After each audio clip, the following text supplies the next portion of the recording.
Before nations found their names, before freedom learned how to speak, there were men who dared to imagine tomorrow, with the courage of thought and the burden of action. This is not merely a story of power, but of purpose, not of crowns won, but of minds awakened.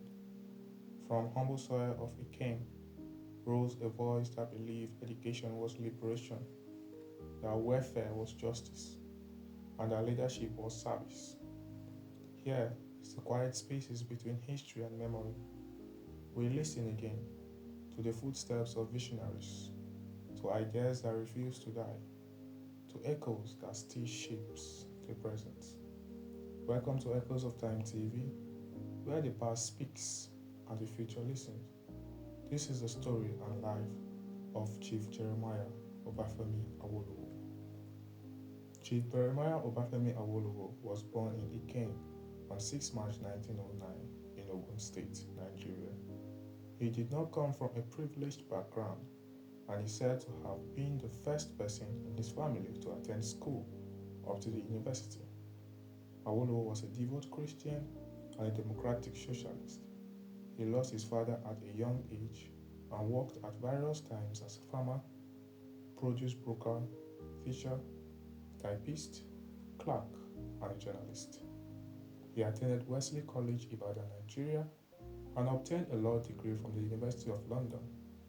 He was admitted by the Inner Temple on 22 May 1944 and called to the English bar on 19 November 1946. He was the author of several books, including Path to Freedom, published by Faber in London 1947. He returned to Nigeria the same year and went to establish a successful legal career as a senior advocate, politician, and entrepreneur. During the colonial period, Awolowo was an active member of the Nigerian Youth Movement, which was the first Nigerian nationalist organization favored by the educated elites and opposed indirect British rule. In or around 1946, he established a non-political group called the Descendants of Oduduwa to mobilize and unify all the Yoruba people, one of the largest Nigerian ethnic groups. In 1949, he also established the Nigerian Tribune, which played a pivotal role in the nationalist movement and is today Nigeria's oldest independent owned private newspaper. In 1951, in order to contest election, he established and led the Action Group AG, whose motto was freedom for all and life more abundance. The party's ideology was based on the importance of education and the development of welfare, political goods, and service for everyone. Awo, as he was popularly called, became the first indigenous premier of the Western region in 1954. His administration was renowned for a number of firsts, including free primary education for all and free health care for children in the West region in 1955. Each was the first of its kind in Africa. January the 7th, 1955, and the Premier of the Western region, Chief the Honorable Obafemi Awolowo, broadcasts. He announces the launching of the free universal primary education scheme in the region, a scheme to accommodate 400,000 children in 10,000 schools. It will cost the government over £4 million to provide the facilities, but without them, only 96,000 of the region's children could have been taught in schools like this, owned by the Ibadan District Council. It is the model for the new ones yet to be built. The headmaster admitting the children is instrumental in opening for them and for all the youngsters of the region a new and wider future made possible by universal education. The Premier, the Minister of Education, the Honorable S. Oluwole Owokaya, and his Parliamentary Secretary, Mr. Kensington Momo, visited many places to ascertain the popularity of the scheme. And at Ibadan District School, Mokola, the Minister of Education himself taught the pupils a song.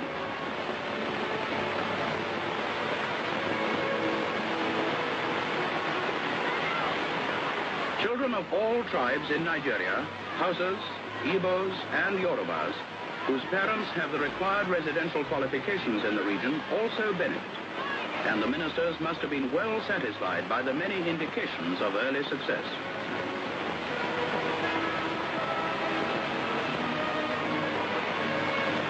Uniforms are not compulsory, and at the Nawaruddin School, Sabo, the Hausa settlement, Ibadan, admission of pupils in native dress is in full swing. The scene is typical of many places throughout the Western region. Each child has his card, which bears a picture of the Premier as a precaution against wrongful admission. He introduced a minimum wage in the Western region. The first television station in Africa, Western Nigerian Television, WNTV, in 1959, which he established. He was unsuccessful, however, in the 1959 election, which he lost to Sir Abubakar Tafawa Balewa, Nigeria's first and only Prime Minister. He established Obafemi Awolowo Stadium, originally Liberty Stadium, in 1960, and he led to the foundation for Cocoa House, that is the first skyscraper in Nigeria and West Africa, in 1965. In 1979, Awolowo established the Unity Party of Nigeria (UPN) based on similar ideology to the Action Group, and made two further unsuccessful bids for the presidency in 1979 and 1983 before retiring from politics. Awolowo was a statesman and visionary, a man of ideas and action.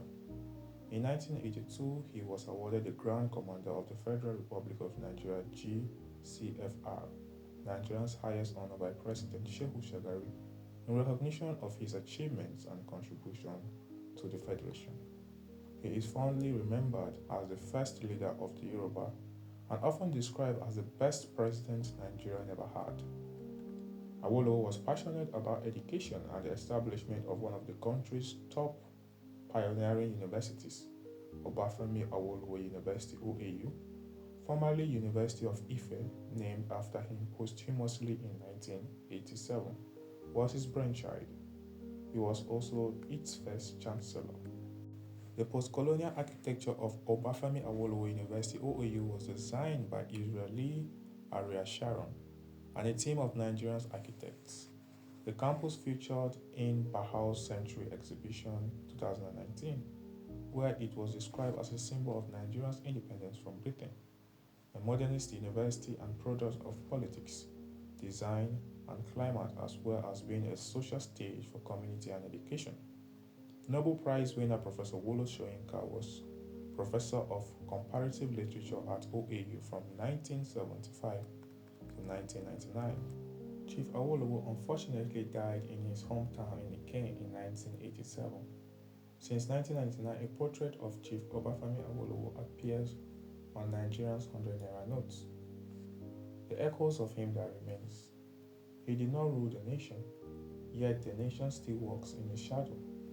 His legacy was not measured by titles won, but by minds freed, children educated, and ideas planted deep in the conscience of a people. Long after the speeches faded, his principles endured, broadcast through airwaves, minted into the memory of a nation. History does not always reward its greatest visionary with power. Sometimes it grants them something greater, immortality through influence. And so, the echoes continue. In every question asked, in every demand for justice, in every brief that the leadership can be noble. This is the end of one chapter, but never the end of the echo. Echoes of time, because time never truly forgets. Thank you for listening.